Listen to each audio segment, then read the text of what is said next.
say hello and to share your insights during the class.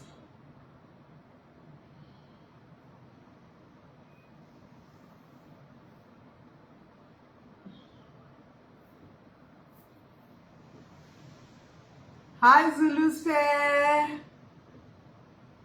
Hi Mvalazi.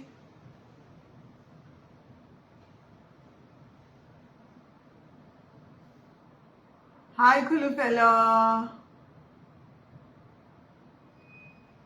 Okay, guys, thank you so much for joining. I wanted to take today to talk about the sibling wound and how it stems from the mother wound. But before I start, let me introduce myself. If you don't know who I am, my name is Vangile, and I help women of color heal ancestral money trauma so they can fall in love with their bank accounts, increase income, and live their best lives. And today I felt like I keep seeing all these posts all over social media, and actually I was guided last week already to do a post on sibling rivalry in this country, right? Especially in South Africa. But I think, I don't know, I don't want to say it's as bad in most countries where I've lived in. I don't know. Or maybe we're just a lot more open in South Africa about our drama, which I sometimes think we are, which is lovely, because it means that we're also able to heal, right? And we're open to healing, and it brings up great conversations. But there's definitely a lot around sibling wounds in this country, right? And it's deep. But today I want to actually look, and there's many layers to the sibling wound. This is just one part of the story that I'm looking at, right? And what I'm looking at also is very, very specific. And I want to make this very clear because trauma is extremely layered. This is not around sibling wounds in particular where the mom has passed on and then a child, the daughter or the son, had to fill her role when she passed on. That's a different dynamic altogether, right? Because that has also got grief, it's got death, it's got other layers to it. The sibling wound that I'm looking at today is where the mom is alive and one of the children has taken on the deputy parent role, right?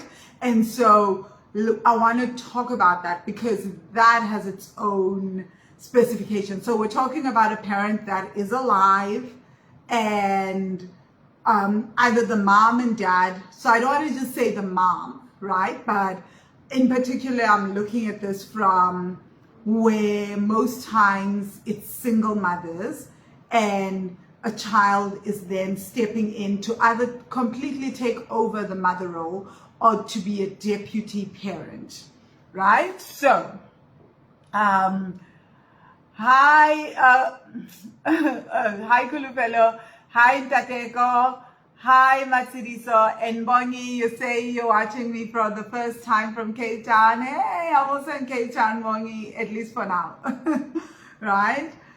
So yeah, so guys, I've made up my mind. I am moving to Mexico. At least that is the idea. That is the plan in a few weeks. It doesn't feel like it, not that it ever feels like I'm moving until the night before.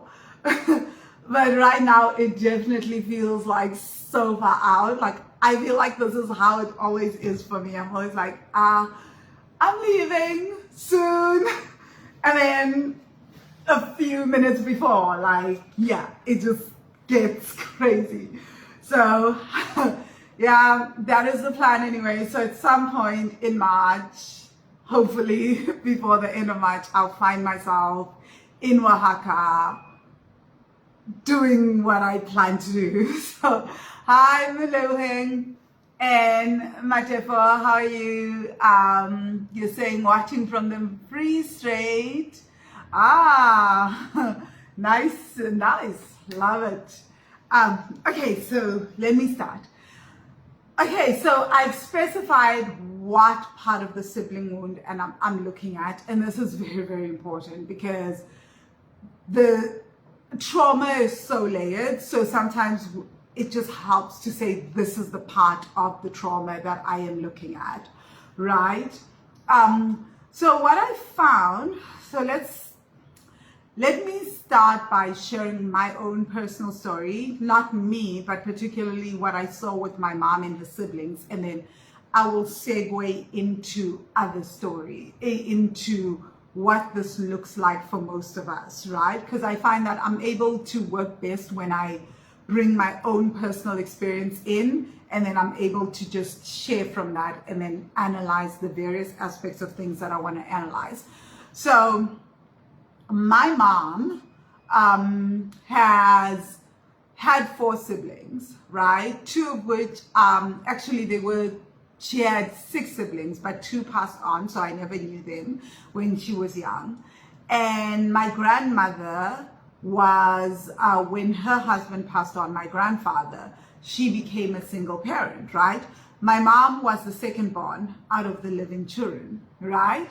So what happened with her was that once she started working and she noticed the situation at home, my grandmother was really struggling with her siblings and really wasn't able to make ends meet on her own. My grandmother was an entrepreneur, and sometimes she taught nighttime school to adults, right? And she was an entrepreneur. She would sell fruit and veggies. She would go all over Mpumalanga. She had a bakkie. She would go from Middleburg down to Mashadodor to Carolina, everywhere, just selling fruit and selling vegetables. So she would farm and she would sell these fruit and vegetables.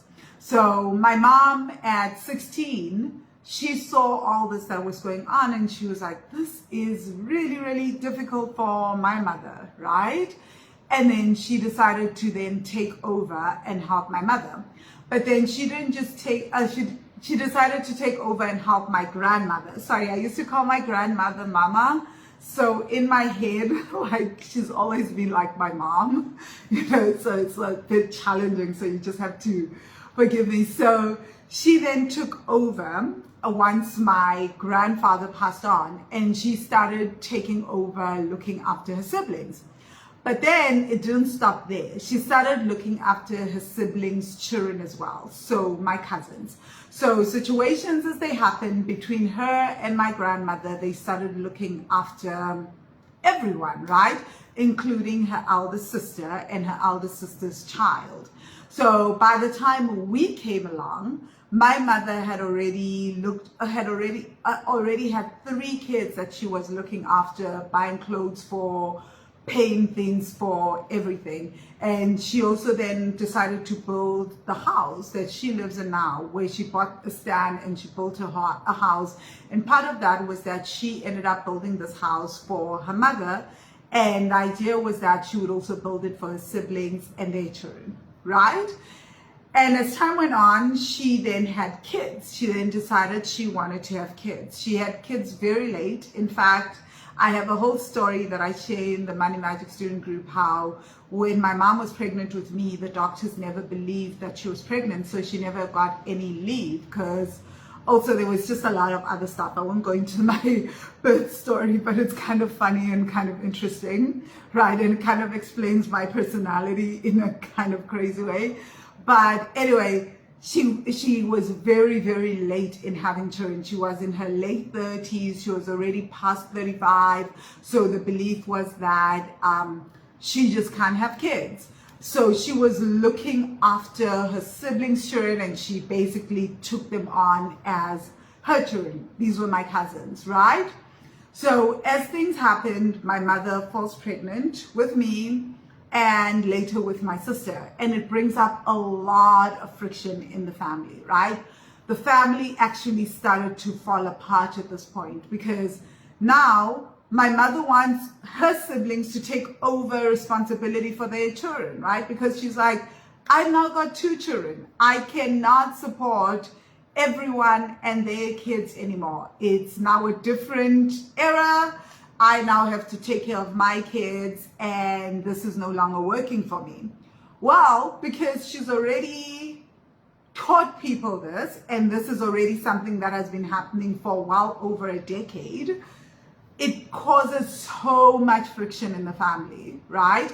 And then she's seen as selfish and awful, and before long, the whole family starts to reject her and she starts to fight back. There's constant fights around money and the entire family structure starts to break down, right?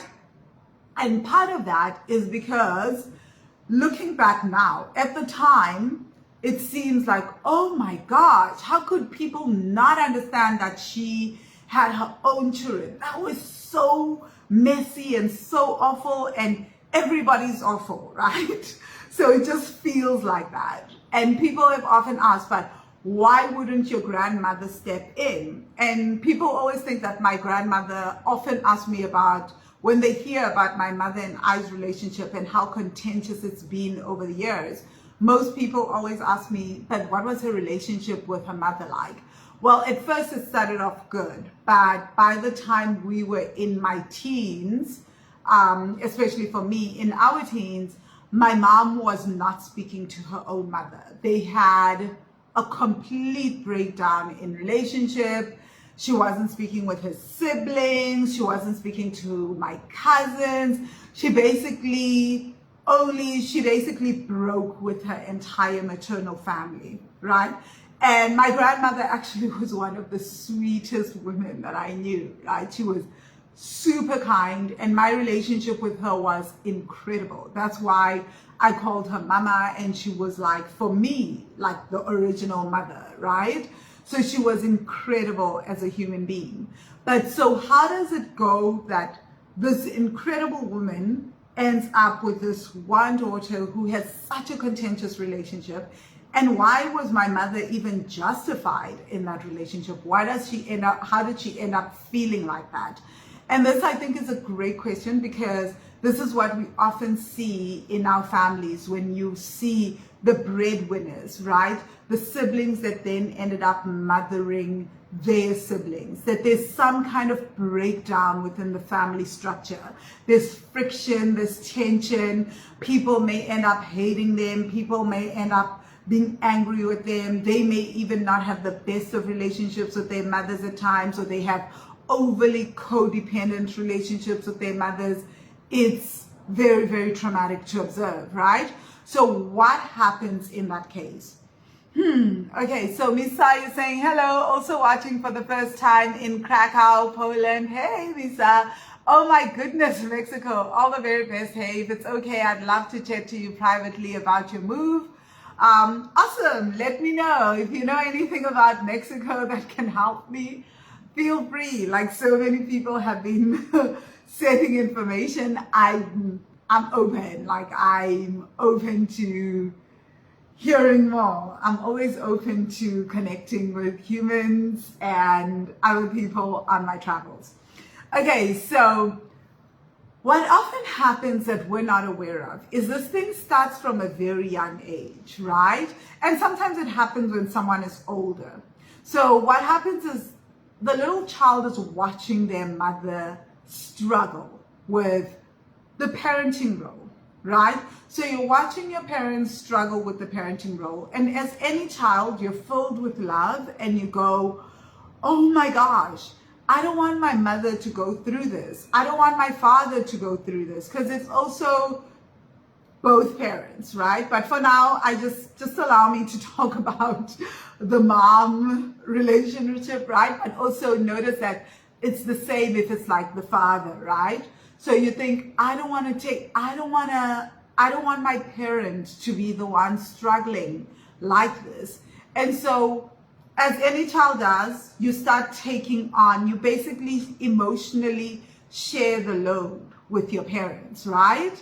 And now, because you're a child, you don't know that that's not your job to do, right? That yes, you can help out, but you can't share the load. But over time, it goes from emotionally sharing the load with your parent to then shouldering the load with your parents. So you're not just listening and keeping the other kids in order. You're now starting to make food, right? you're now starting to step more and more into this role. And before you know it, you're now the one that's waking up the other kids. You're now the one washing the kids. You're now the one taking care of the kids. And for some children, it gets as intense as you're now the one changing the nappies. You're now the one doing all these things. As all this is happening, you're taking, it gradually happens. It's not that it's something that happens overnight. So both the parent and the child are so unaware of this because it's that gradual thing that is happening, right? And then with some parents, it's very blatantly obvious because you've got a 10-year-old who is looking after all the other kids and the mom is, or the dad is nowhere to be found, right? So both parents are at fault in this case. Like the mother is nowhere to be found, the dad is nowhere to be found, and one of the children falls into the role of mother because there's now a gap within the family, right? Within the family structure. So the child then becomes super responsible. And what happens is they become a mini adult. This child then grows up before their time, right? So you've got a child that skips a stage, right? As they say in the location, when is stage, you know, so you skip a stage.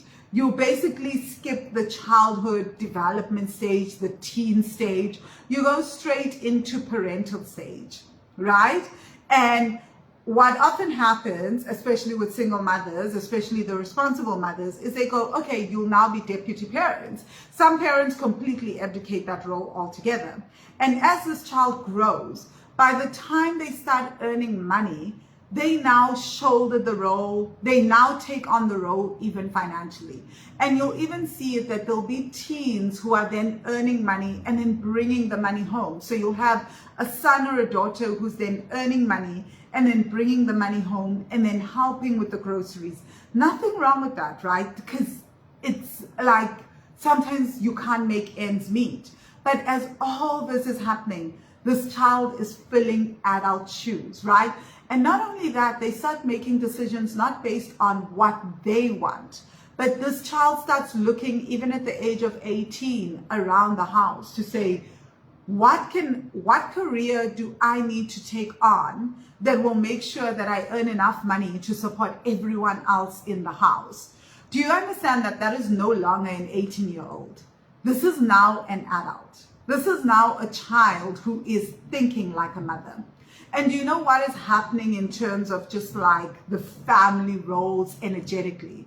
You now have a child who is energetically parenting and energetically, especially for women on a womb level, already feels like they've given birth to babies that are not theirs. So they are carrying in the womb on an energetic level kids that are not theirs. These are their siblings. So then the relationship between the siblings start to change. Even if they still see you as a sister, even if they still call you sister or brother, they start to see, the other siblings start to see you. Kwezi, you're saying, I'm that child, sending deep, deep hugs, right? So even if the mother is there, the other siblings are starting to see this other sibling as a mother or as a father, right?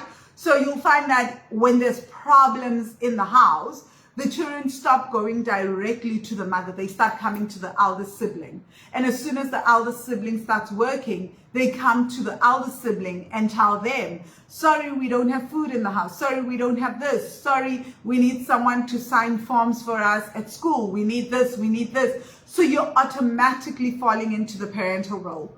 What's just happened? And this is really, really key. And this is the key to why there's so much family friction, right? On an external level, it looks like we are still siblings. But energetically, the other siblings in a child and how they view their older sibling or the sibling that has taken over the parental role is they see you as a mother. So their inner child, their inner teen literally has a vision of you as their mother. You are parenting them, or they have a vision of you as the father. So you are already parenting them. So here's what often happens. So then when that sibling that has been parenting all along starts to withdraw and says, I am done. I am no longer parenting you. I'm not your mother. I'm not your father. Go find your mother. Go find your father. The other siblings, inner child and inner teen, feels deeply betrayed. Why? Because they feel like you were their parent, right? There's never been a conversation. You've acted like the parent. You've behaved like a parent. You know, as they say, if it quacks like a duck, walks like a duck, it is a duck. So you've just done all these parental things. So when you try to just break this role, it feels like the deepest betrayal. So in a way, they feel betrayed by you and they start fighting you and resenting you. Because wow, it's like a mother that just turned on their own children, right? So let me know if this is making sense. So this is why when my mother started going like, I have my own children, I have to look after my own children, she's completely justified in that, right?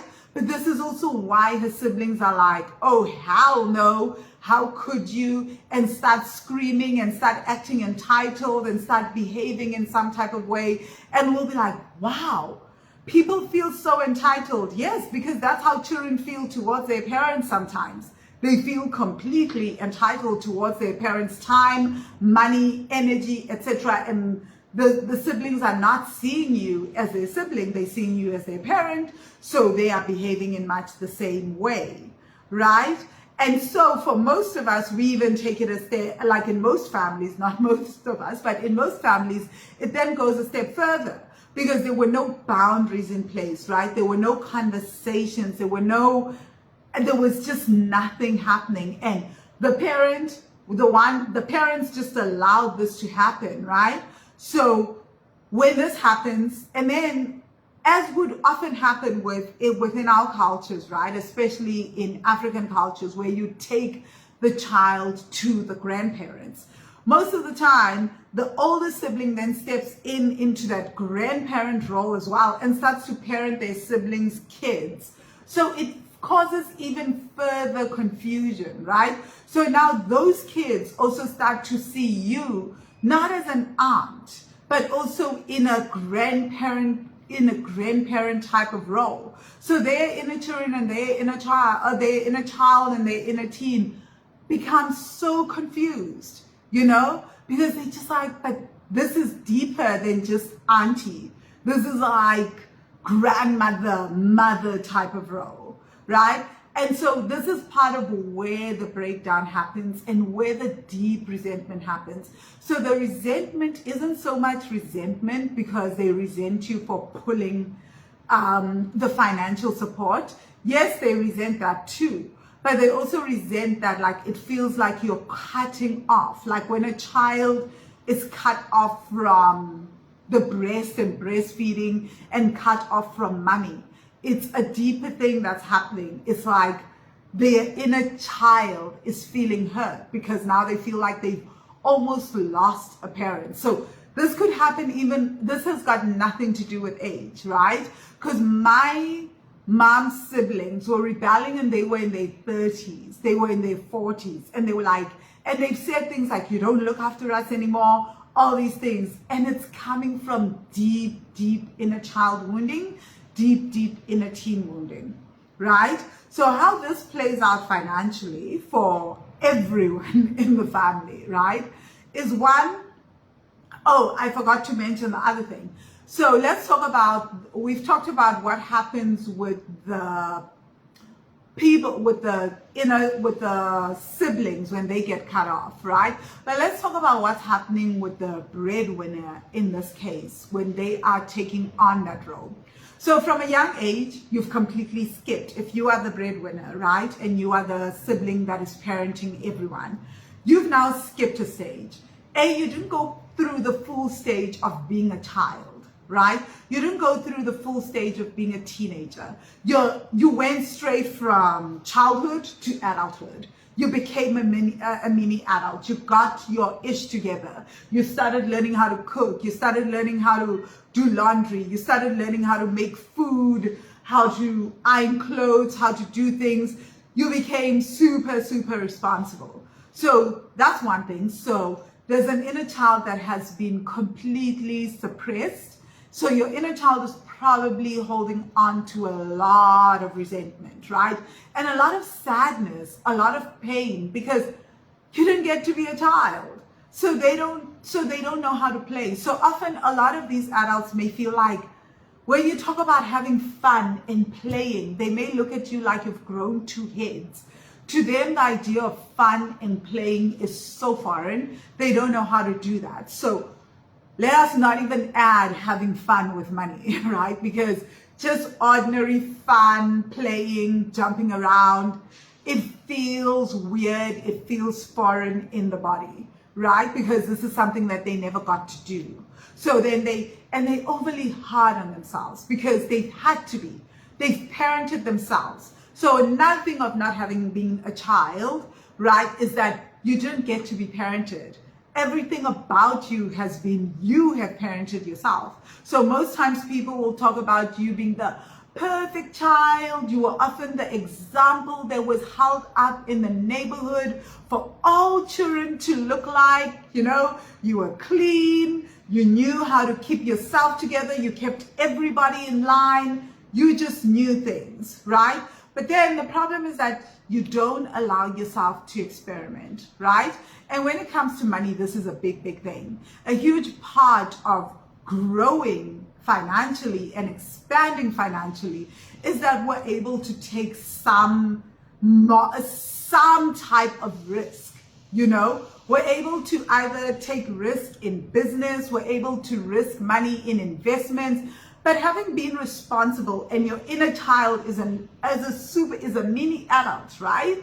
You've grown a mini adult inner child. So that inner child is always thinking about, that's a high risk. If I decide to do this, then what will happen? Because I need to look after so and so and so, right? You're still in that mode. It's now so ingrained within you.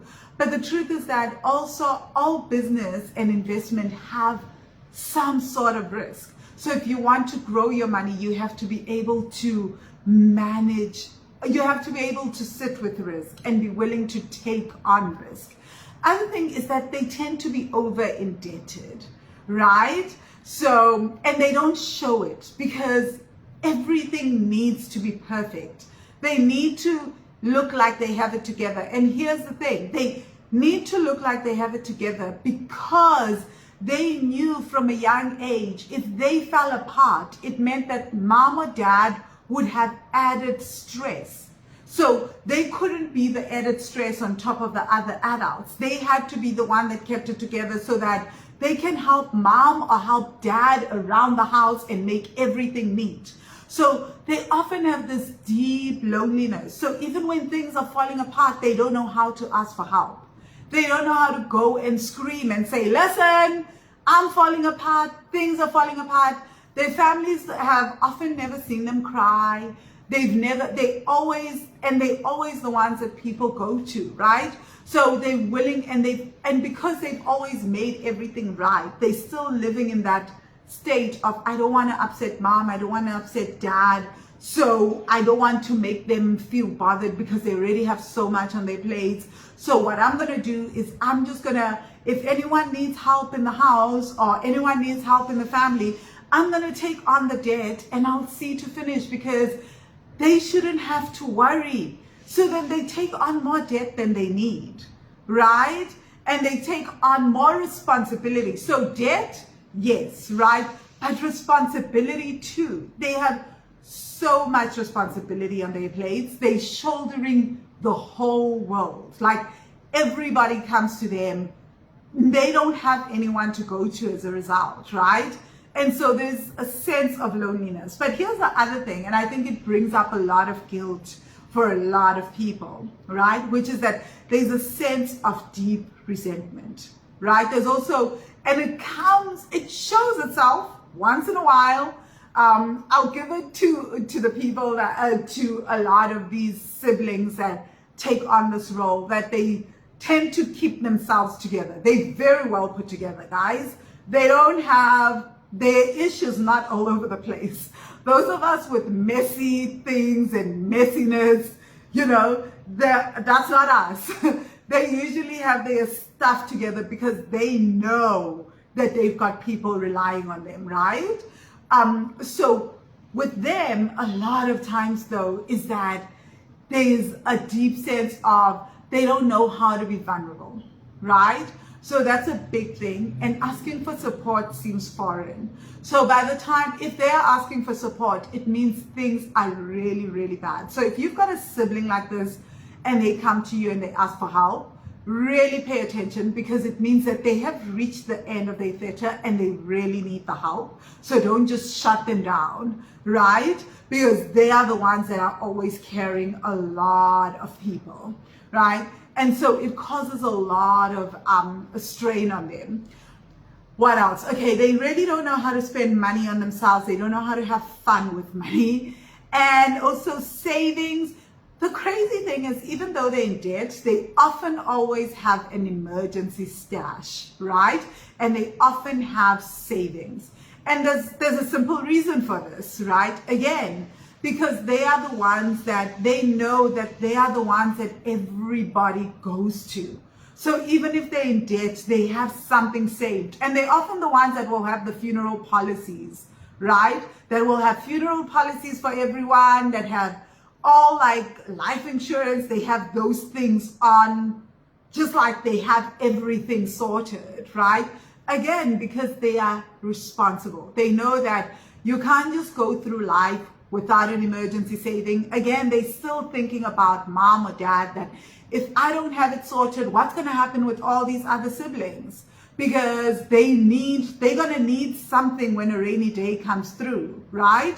So they always have that, you know? So they're not financially messy. Their indebtedness is not like the indebtedness that you see out here, where it's like someone is having like buying a Porsche, they buy new houses. No, they are in debt because of family obligations, because they have other people that rely on them. So their debt is not something that just happened willy-nilly, and it's not for luxury. Because remember, they also have a hard time giving to themselves and doing self-care on themselves.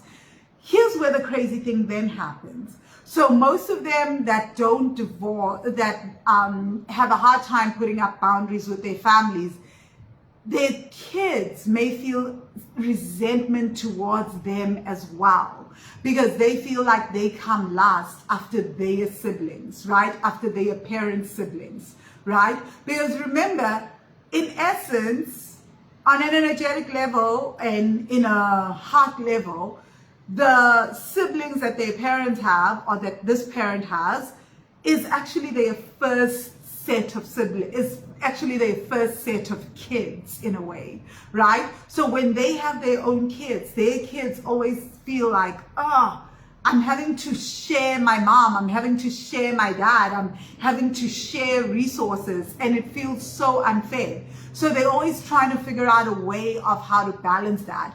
But they themselves, as the sibling that's taking care of everyone else, is also feeling some sort of resentment towards their mom or their dad. And here's the thing that they really want to keep under wraps, right? Because they don't know how to deal with that resentment, and it makes them feel so guilty.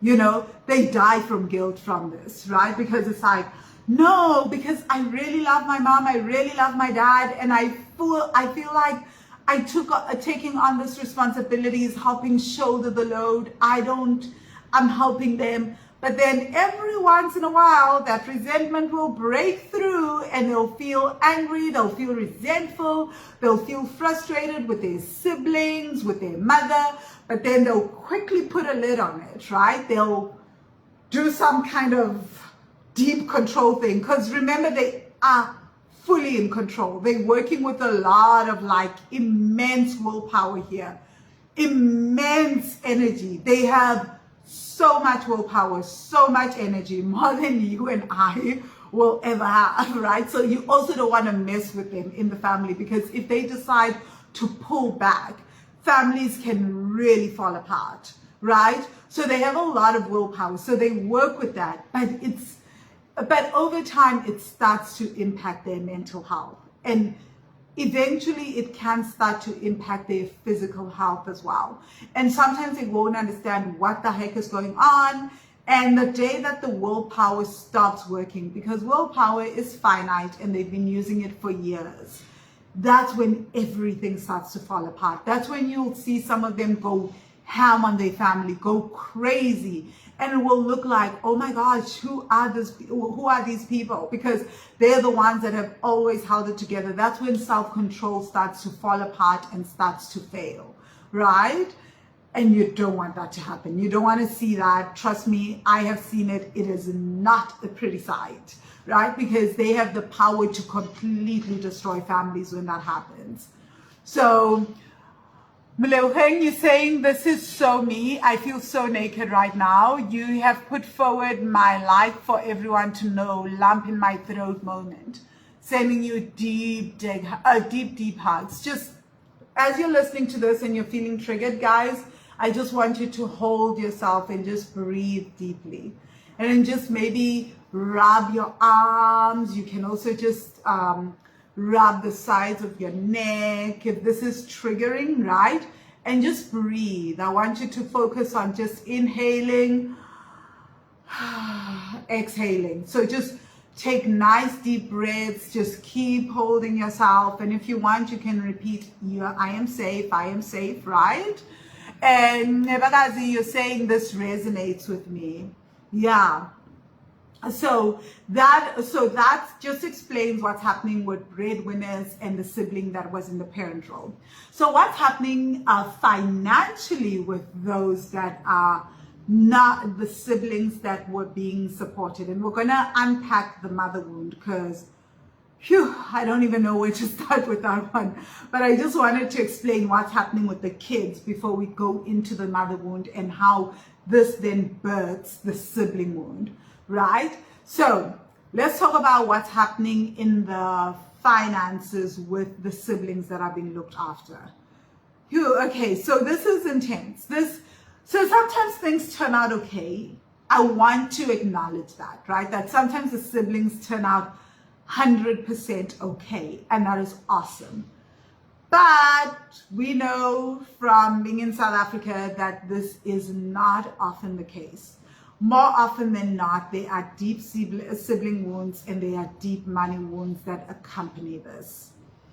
Okay, and the simple reason, right, just before we even go any further, is that children cannot raise children, right?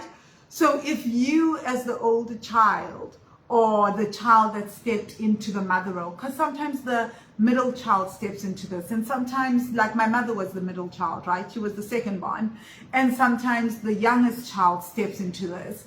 So you as the child who's parenting other children, you only know so much, right?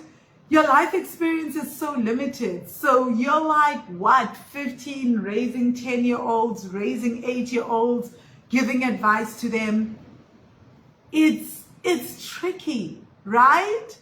You're a child. You can only do so much.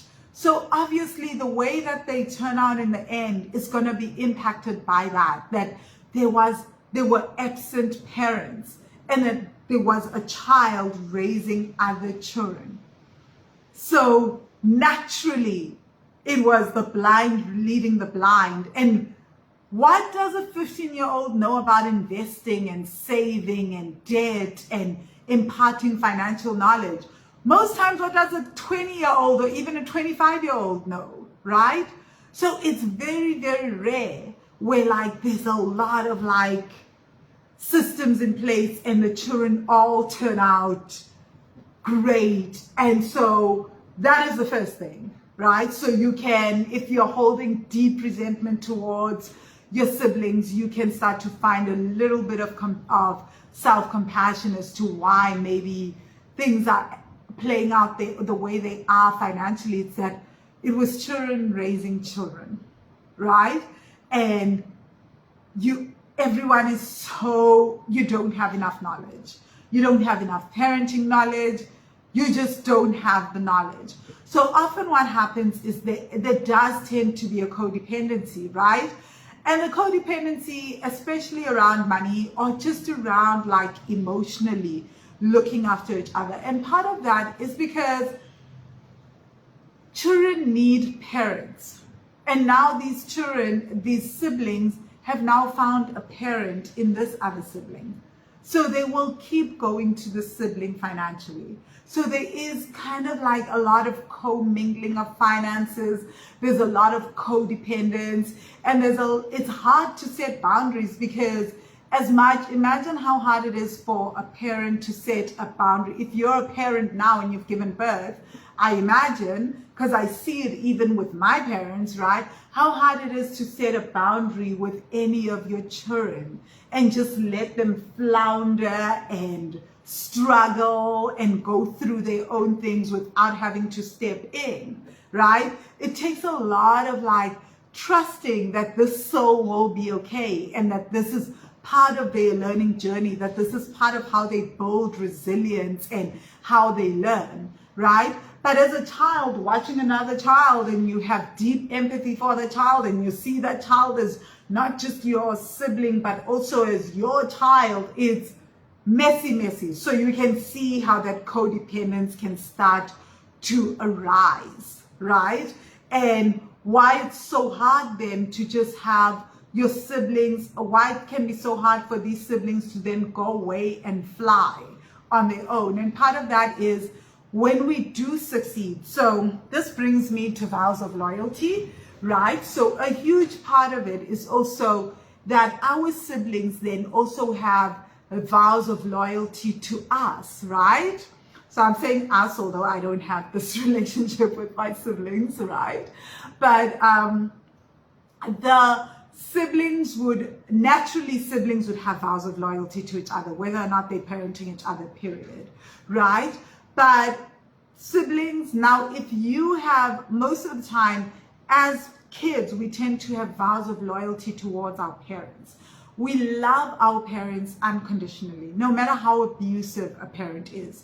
We will tend to be loyal to them. This is why we'll say things like, but why did a child that was getting shouted at, abused, etc., beaten up on, never ever tell anyone at school, never ever tell the social workers, the psychologists, etc.? A lot of it is you instinctively know that your parent will get into trouble, so you want to be loyal to them. You don't want them to get into trouble, right? So, and we tend to then mirror each other's behaviors. So what will happen is that the kids will tend to mirror their parents' behaviors. And now here's another thing, and this ties to the mother wound directly, right? Is that one of the things that we don't talk about with the mother wound is it's not always about the abuse, that your mother is so abusive. Is that we could have a mother wound simply because we refuse to surpass our mother. Because if I suddenly make more money than my mother and have experiences that my mother never had, then who will I be? Who will I be? Will I still be my mother's child? Or will I now have to meet my mother woman to woman, right? Or will I still be my dad's little girl? Or will I now have to meet my dad as an equal? So without even understanding it, we are subconsciously, as our inner child subconsciously makes this decision to say, I want to stay my mommy's little girl, right? I want to stay daddy's little girl. I don't want to surpass them. So I will dim my light so that I always have this relationship where I am their little girl, where I always feel safe, I always feel protected, and I can always go back to them, right? And so without even understanding it, our siblings, or those siblings, will do that to the elder sibling, where they unconsciously make the decision not to surpass them financially because they see them, remember, as the parent role, and because they love being parented by them and they love this role. If they have this fear that if I surpass the sibling financially, I will lose that parenting role, right? Like I will lose them as a parent because now I can no longer come to them with my problems, etc. So without even understanding it, they find themselves always in this diminished, that's not the right word, oh man, I'm trying to find the word. I don't have it yet.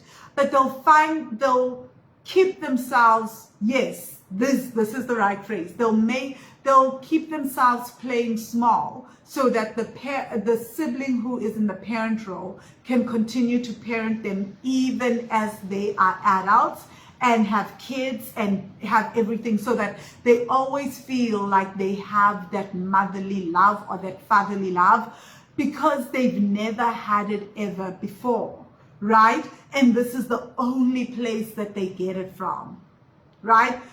I hope that this is making a lot of sense. And you'll see it at times, like even with little kids, they'll want to play, even if they get, no matter how independent they'll get, they'll go back and be like, oh, you know, I feel like my mommy, like I want my mommy, right? We all have those moments, right? I have many moments like that where I'll be like, oh, I want my granny, you know, no matter how old I get, I'm still like, if she was here, everything would be okay, because we all want that. So now if they start to, and so there's this fear of growing apart. So then, and then now chuck in, so that's the mother wound. Now chuck in the vows of loyalty. Our siblings tend to have vows of loyalty to family, right? So even if you have great money management skills, they still have an actual mother. They still have an actual father that is not you, right? So they're still going to have vows of loyalty, not just to you, but also to their actual parents, your parents, right? And they will start to mirror their parents in behavior, right? So that is something to note. And so you'll try to figure out, why is everyone behaving like this? And I always say to people, look back at your family history around money, and you'll find some of these things are also ancestral, right? So it's like, it's just part of the DNA. So there's all that. But it also means, like, you know how we make jokes about how the last born is the most irresponsible in the family, etc. Because most of the times there's, if there's someone that's taking on the parenting, the deputy parent role, one of the siblings is taking on the deputy parent role, then it's easier for the other siblings to be less responsible financially, because they know that you've got this financially and you're going to take care of things financially, right? Because you've always taken care of things financially. So they may not always be, their financial management skills may not always be on point. Sorry, I'm switching off my aircon. Their financial management skills may be a little suspect. And also, obviously, their financial expansion, like I said, may be thwarted by the fact that they still want to have this parental role with you as the sibling. So their income may never ever get to surpass you, so that you could always look after them and keep parenting them. And the other thing is, like, debt, savings, etc. They may not have a lot of those. They may not have great savings, not be great with debt, with investments as well, because you've always looked after them, right? And you probably also have them sorted already in your will as the parenting sibling that you are, right? And they know that. And there's nothing wrong with that, right? So Khumutsa is saying the vow of loyalty feels like Stockholm Syndrome. Always. I promise you, I've been working on it most of this afternoon, and I'm just like, my inner child is refusing. For the millionth time, I'm like, can we let go of this vow of loyalty? Nope.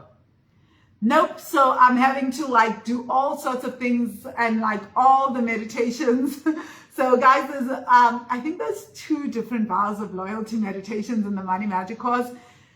Yeah, I keep coming back to those. Like, I'm just back there. Like, in December, I did the vow of loyalty meditation, not this December 2020 in Sri Lanka. And I shared with the Money Magic students. They saw me. I had, like, my period 3 times in 1 month. It was so deeply traumatic to release my vow of loyalty to my grandmother. It felt hard. Like, I did this meditation every single day for a month. And eventually when I released this vow of loyalty after, like, a month of just working with my inner teen and just, like, helping her see things and holding her and listening to her, my body just would not stop. Like, my period just kept coming. And in tears every day because it just felt like the deepest betrayal to release my vow of loyalty to my grandmother. So vows are tricky. They're tricky. Khumuso, you say, as a firstborn, that deputy parent role phase really triggers me, even as a joke. Oh, the phrase deputy parent role. Yeah, I'm sorry, Khumuso. I'm really, really sorry. Yeah, so okay, let's talk about the mother wound and what gives birth to this. Whew. Okay, so where do I start? Okay, so the mother wound. Like I said, the mother wound isn't always like, okay, so my mother wound, very easy to spot. It's a neon sign, right? My mother was physically, verbally, emotionally abusive. Easy to spot. Blinking headlights. I instantly, you don't even have to tell me that I have a mother wound, right? That I've been working through the mother wound. Easy. But I think the most subtle mother wounds that we don't know how to spot are the mother wounds where the mom is loving, sweet, lovely. We do everything together. We are best friends, and I am co-parenting with my mother. I am shouldering everything with my mother. You don't see it because you don't see when you stopped being a child and you started being the friend to your mother. You really needed your mother, but you didn't have a mother. So you learned to parent yourself, right? And so there's a mother wound in terms of just your mother was physically there, but you were abandoned in a way, you know? And that is so hard for most people to hear because that's like, oh my gosh, how could you say that? My mother was perfect. And I've had many clients who say that, right? And they get angry at me and they don't want to speak with me, right? Because like in the coaching that turns up and I'm like, that's like a mother wound. And then weeks later they come back and they're like, oh my God, I think I have a mother wound, right? And this is not bad, guys. It's not like our parents go out of their way to like say, I'm going to wound this child that I've given birth to, that I've carried for 9 months. I believe that most parents have our best intentions at heart. Even my mom, right? I feel like her wounds took over when she was parenting, right? So despite all that, and that's not to say forgive your parents, you have to do, I'm not saying any of that. I'm just saying that wounds are wounds, right? And trauma, it's not always intentional. That's the first thing to understand. And it doesn't make a person a bad person because they've somehow wounded you. It just makes them human. They carry their own human baggage. We all do, right?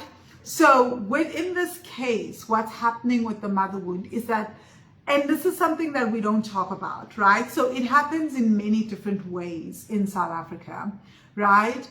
And I'm sure it happens in many different ways internationally too, because I've seen this happen in Sri Lanka, where the children are left with the grandparents, right? Where the mom leaves and then they leave the child with the grandparents. And so the child is left with the grandparents, but the truth is that your grandparents are still your grandparents. They are not your mother, they are not your father, right? They are your grandparents. They have a very special role in that. And I say this as someone who still cries over my grandmother almost every other day and cries that like I've lost this incredible human being in my life, right? But your grandparents are still your grandparents. Your mother is still your mother. Your father is your father, right? So having that role not be filled in a present manner can be really, really painful for a child, right? Having a child that realizes in an adult manner that I need to grow up and I need to not ask for what I want, because it's not just that you're not asking for support. Most children even learn that I don't get to ask for things that I desire financially. I don't get to ask for fun things. I don't get to ask for a doll or a toy because I see that mom has all these other siblings to look after, or dad has all these other siblings to look after. So if I have a need or I have a desire, it's just going to bring so much anxiety and frustration to them, and I don't want to be that person that does that. So I will teach myself not to have a desire. I will teach myself not to have a need because I'm trying to protect my mother. In that case, that's a mother wound, right? Because you have now, in essence, decided that your mother cannot cope with your desires. Your mother cannot cope with your needs. They need to be shielded from you, from your childhood desires, from your childhood wants, from your childhood needs. So who takes care of those needs then for you as a child? If you're a 5-year-old and you're making these decisions and you're not asking for money, you get a job by the time you're like 15, 16 so that you could start looking after yourself. Who's taking care of your needs, right? So there's like an absent mother in that case. The mother is present, but the mother is also absent. And the mother is not aware. And instead, and here's where it even gets more intense. Because you're such a perfect child.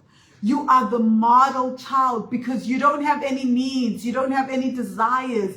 You're easy. You're helpful. You're always being showcased as the perfect model child. And so you keep getting validated based on your perfection and how you're such an easy child. So you keep getting love for that. So you keep working on the perfectionism and the love and the easygoingness, right? And so your mother wound is there because you don't have a mother. And we can even go as far as to ask is, does your mother really know your deepest desires? Does your mother even know you at your core, who you are? Or have you just modeled this personality to protect your mother? And it is not a child's job to protect a parent. It is not a child's job to protect an adult, right? So if you're doing that, you've just switched roles with your mother. You know, it's your mother's job to protect you. And so this is how this mother wound then gives rise to the sibling wound. And over time, it even causes deep, deep sibling rivalries in the family. Because what you even find is that because as the sibling that was then parenting the other siblings, I'm trying not to use the term deputy parent, right? But as the sibling that was parenting the other siblings, what might happen is even though your siblings see you in the parent role, right? And they see you as a sort of parent to them, they may end up resenting you because they see you as maybe the favorite, the golden child, the child that was always perfect in their world. They don't understand where this perfection comes from and what you've had to give up in order to be perfect and to remain perfect. All they see is that mom or dad has been praising you because you are so perfect.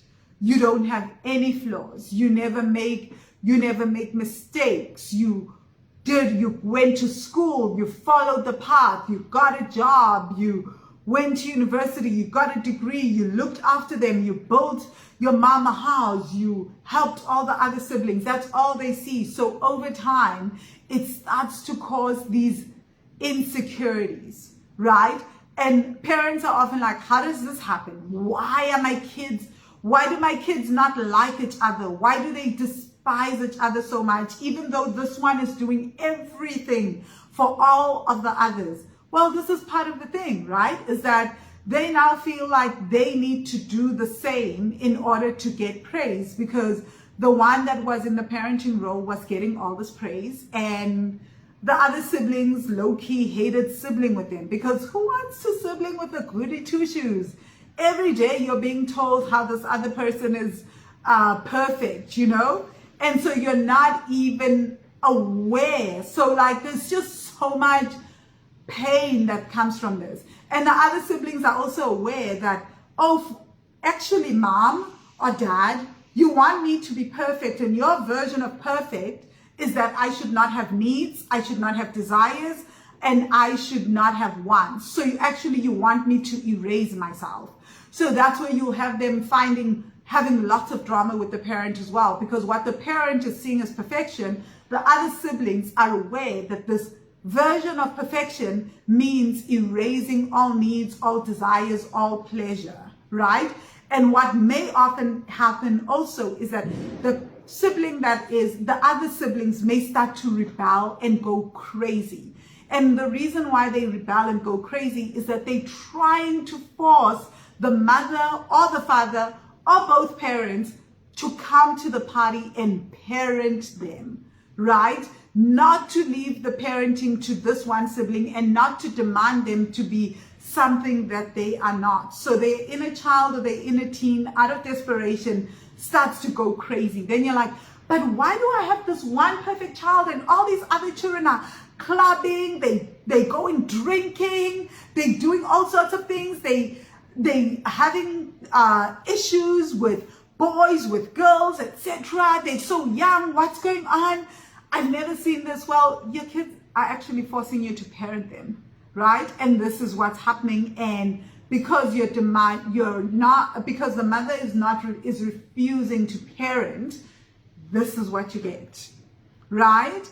And so somebody in the family is going to have to do all that craziness. So this brings me to, I'll go more in depth on this in my next book, right? On the money, on the family, on the Black family archetypes, money archetypes. Because these kids that rebel and like cause all this havoc are what I call the destroyers, right? The money destroyers. Because they are here, they come in and they destroy everything. And what they're trying to do is they try to get the mother to pay attention. So the sibling that is parenting is the fixer because they trying to gloss over everything, right? And the mother and like the destroyers are destroying everything because they're trying to get the mother to come to the party. And to the outside world, it looks like these siblings are just problematic and they're causing havoc. Meanwhile, they're just trying to get the mother to parent. And here's the thing. Sometimes those siblings never grow up. They're the ones that move in at home and they will stay at home forever. They're the ones that will they'll sometimes even move their significant others into the house. Because they've been wanting a mother, they will make their mother cook for them up until they're 40, 50 years old, right? They will make their mother buy them clothes, look after them financially. It will frustrate everyone. But actually what they're doing is that their inner child is saying, you didn't get to parent me. And everyone will be like, but our mother was so sweet. Yes, your mother was so sweet, but she was absent and she had one of her children parenting the other children.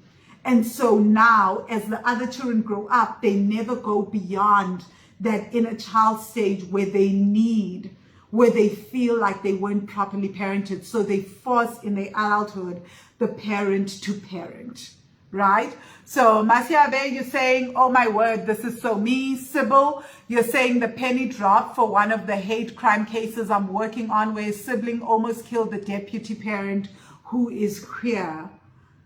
Phew, wow, it's deep.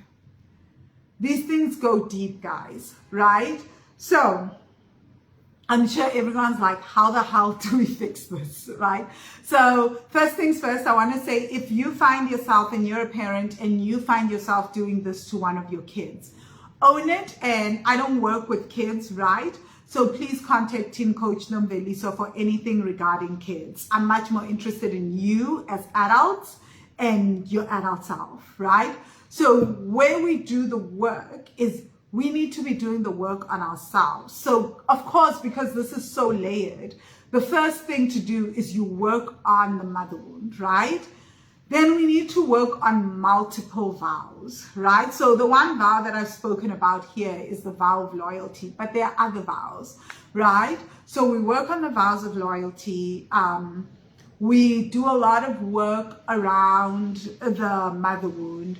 And then like this is the way that I work with the mother wound in the money magic work is that I work with the mother wound across generations in the bloodline.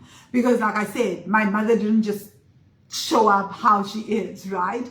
There's so many layers. So we work on that. And then we also start looking at the perfectionism, right? Where it comes from, where often it comes from a not good enough wounding. So we look at that. We look at other vows that are tied to not good enough and the not good enough wound. And as we start to heal that, you then also start to energetically clear on an energetic and spiritual level. You start to put things right also in the ancestral plane, that you are no longer your sibling's parent, you know?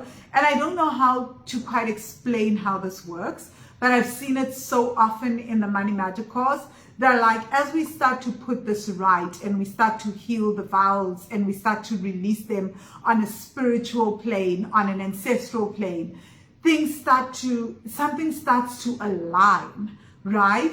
And suddenly the mother gets to be the mother to your siblings, and you can start to be the sibling to your siblings, and they can start to feel it on an energetic and soul level as well.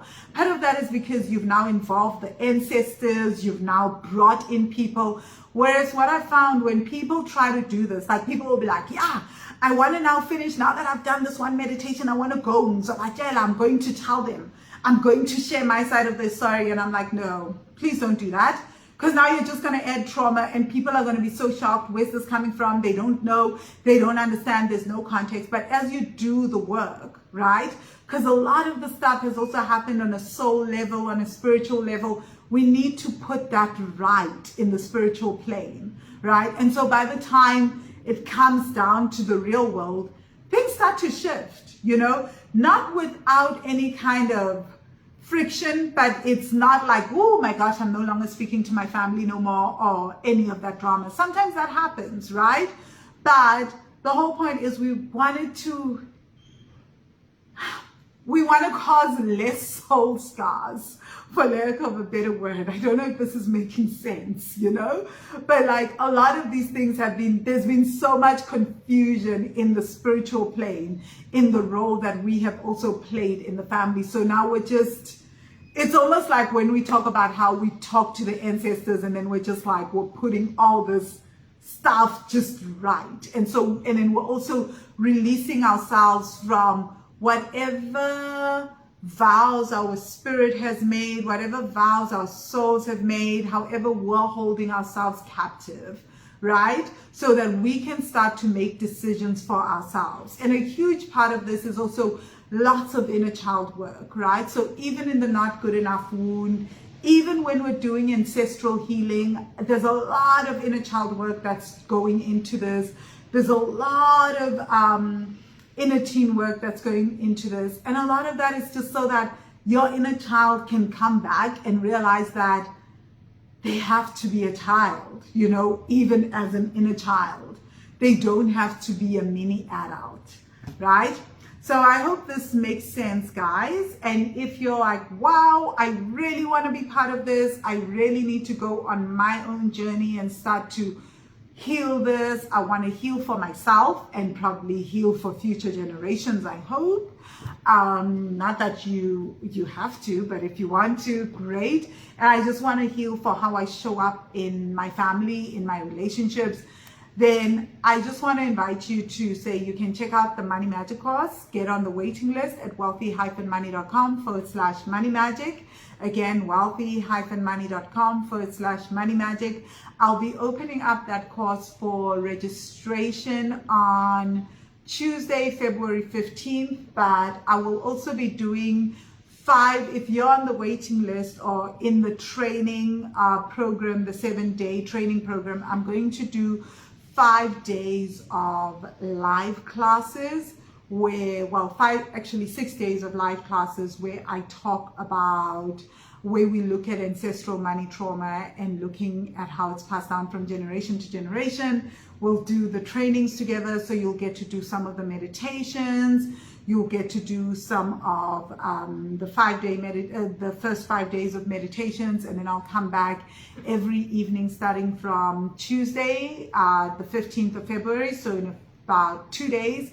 Every evening I'll come back and we will decompress and we'll talk about what came up for you in the meditations, and I can guide you and answer some questions. And you can also sign up for the Money Magic course whenever you want. The course will close publicly for registration on March 6th, 2022. And after that, the price will double. So currently the course is 39,999 Rand or 3,999 US dollars once off, or it is 3,333 Rand over 15 months or 333 US dollars over 15 months. Like I said, on the 6th of March, the cost is doubling in value. This course is incredible. It's lifetime access, so whatever you pay for it, you get lifetime access to everything. It comes with an incredible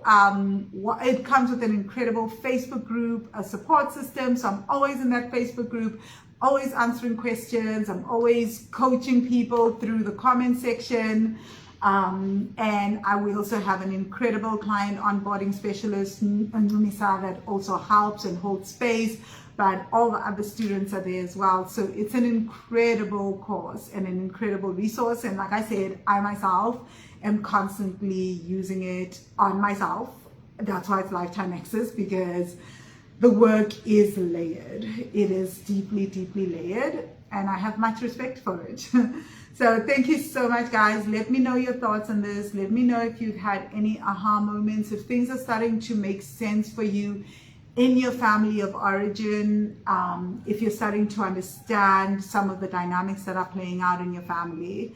Have a fantastic evening and day further. Cheers.